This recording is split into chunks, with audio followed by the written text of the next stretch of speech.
On a Saturday morning in early September, a 38-year-old man named Craig Bellamy parked his truck at a dirt pullout on the edge of the Mojave Desert, shouldered a day pack, and set out alone on a 14-mile loop through open desert terrain he'd never hiked before. He had a paper map folded in his pocket. He never once took it out.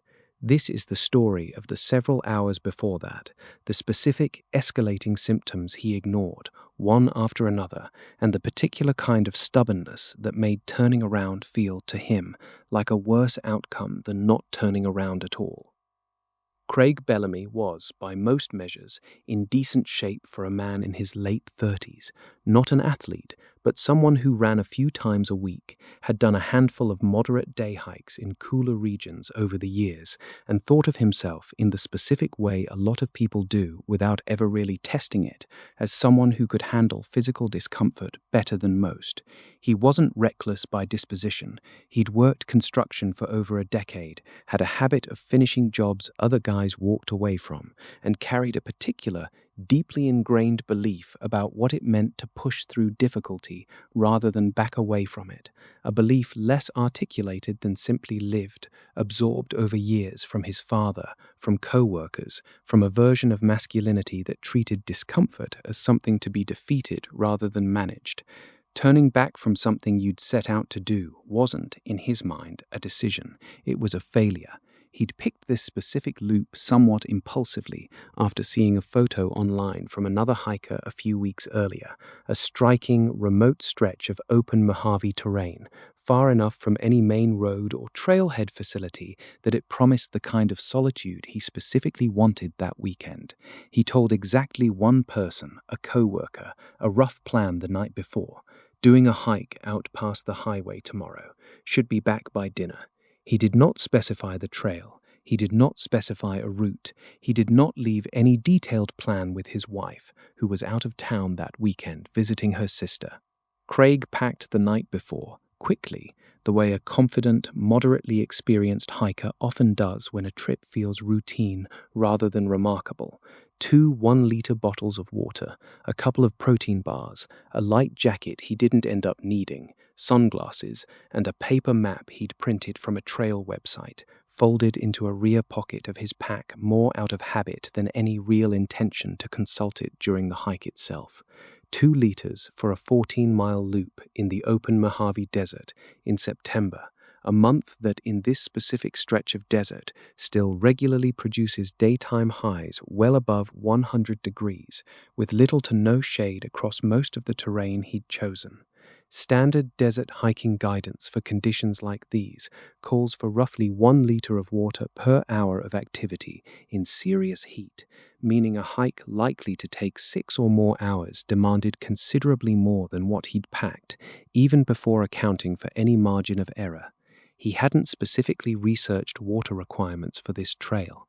He hadn't looked closely at the trail's elevation profile or exposure, and critically, though the map folded in his pocket showed it clearly, a small icon roughly a mile off the main loop, marking a maintained emergency water cache stocked periodically by a local hiking club, specifically for situations like the one Craig was about to find himself in.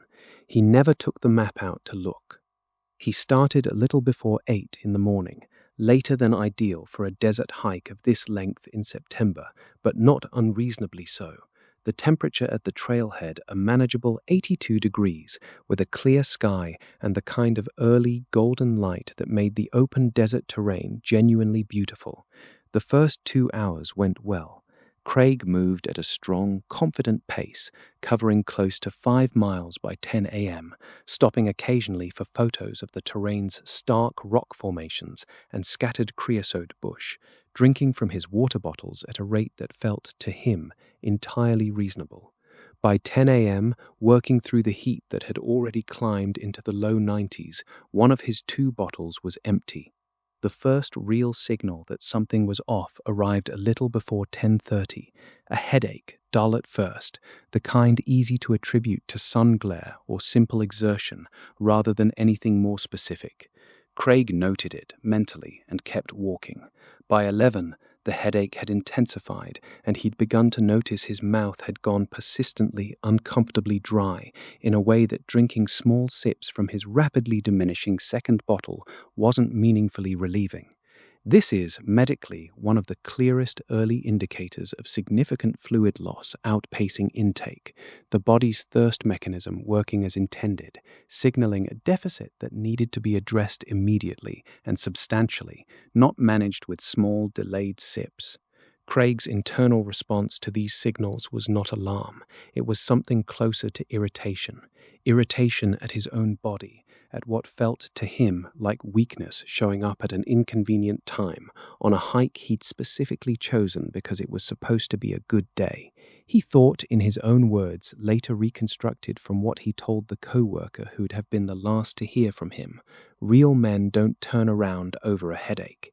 This phrase, or something close to it, would recur through the next several hours as a kind of internal refrain, not a single decision made once, but a decision remade repeatedly, at each new point where turning back was still a real and reasonably safe option, and each time the same specific piece of internalized identity won out over the accumulating physical evidence that something was genuinely wrong.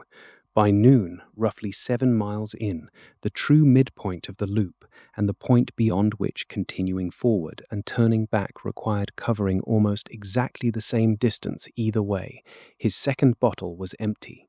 He had no more water, roughly 7 miles of exposed desert terrain remaining in the day's heat, and a headache that had progressed into something closer to a persistent, pounding pressure behind his eyes. Without any further fluid intake, in continuing exertion, in heat now climbing past 100 degrees, Craig's body moved through the same well-documented cascade that defines serious heat-related illness: reduced blood volume from ongoing fluid loss through sweat, less capacity for that reduced blood volume to carry heat away from his core to his skin's surface for release, and a sweating mechanism itself beginning to falter as the fluid needed to sustain it ran increasingly short. By roughly 1 p.m., he'd developed clear muscle cramping in his legs, a recognized sign of significant electrolyte depletion accompanying his fluid loss, sodium and other minerals lost through hours of sweat with nothing being replaced. He was moving noticeably slower, stopping more frequently, each stop a little longer than the last.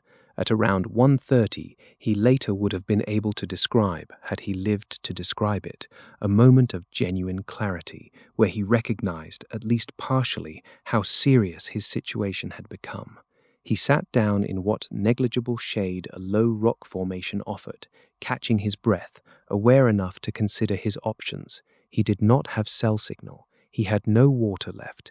He was, by his own rough sense of distance, still several miles from either direction of the loop, and even in this moment, arguably his clearest opportunity to make a decision based on the actual severity of his condition, rather than on the identity he'd been protecting all day, the same pattern held.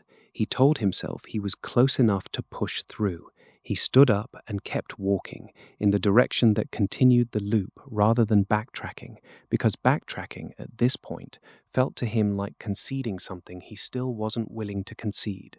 Between 2 and 4 p.m., in the hottest stretch of the day, Craig's condition deteriorated from serious dehydration into full heat exhaustion and eventually into the early stages of heat stroke, his body's temperature regulation beginning to fail outright as fluid reserves that his sweating mechanism depended on were essentially exhausted. His thinking, by this point, had narrowed considerably. The specific, documented cognitive effect of advancing heat illness, in which judgment and situational awareness degrade well before a person loses consciousness entirely, often leaving someone technically still moving and responsive while no longer capable of making sound decisions about their own safety. This is, in part, why the earlier window, the headache, the muscle cramps, the moments of partial clarity, represented his last real opportunities to change the outcome. By mid-afternoon, the version of Craig capable of recognizing the severity of his situation and acting decisively on it had already, in a very real physiological sense, begun to disappear.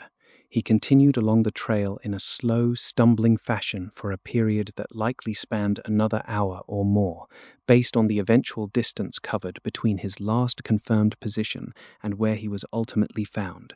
At some point in the mid to late afternoon, he collapsed. By the time he went down, Craig's core body temperature had almost certainly climbed well past the threshold at which cellular damage begins accumulating throughout the body, the same cascading process common to every severe heat stroke case, protein structures within cells beginning to break down under sustained extreme heat, the brain and heart among the first and most severely affected organs, kidney function beginning to fail as blood volume and pressure dropped further, with no fluid intake to sustain either. He was found the following morning by another hiker on the same loop, roughly 200 yards from a small signed post marking the location of a maintained emergency water cache, a resource stocked periodically by a local volunteer hiking organization, specifically for hikers in exactly Craig's situation, positioned along a marked side spur just off the main trail, clearly indicated on the exact paper map still folded, unopened, in the rear pocket of his pack. He had walked over the course of that afternoon within a few hundred yards of the one resource that could very plausibly have changed the outcome of his day, never knowing it was there because the map that would have told him was never taken out on a trail he'd never researched closely enough to know the cache existed at all. He did not survive the night. There was no single dramatic mistake at the center of Craig Bellamy's death.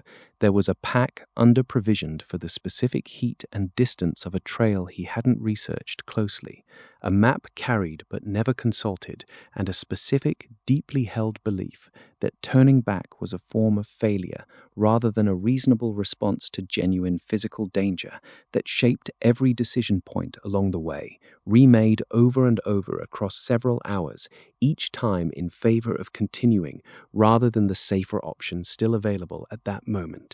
The tragedy of his death is not that the resources to prevent it didn't exist. They did. A marked water cache less than a quarter mile off the main trail, clearly indicated on the exact map he carried the entire day. The tragedy is that the specific mindset driving his decisions throughout that afternoon never allowed him to reach for the information or make the choice that would have gotten him to it. Desert heat does not respond to willpower. Muscle cramps, a worsening headache, a persistently dry mouth despite drinking, these are not obstacles to be pushed through on the way to a goal.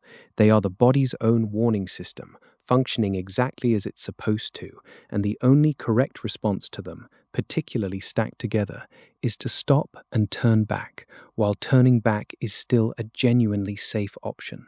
Checking a map before and during a hike is not an admission of uncertainty. It is one of the simplest, lowest-cost safety measures available to any hiker, and on the day it mattered most, it was the one thing that might have changed everything, sitting unopened in Craig's pocket, less than 200 yards from where he was found.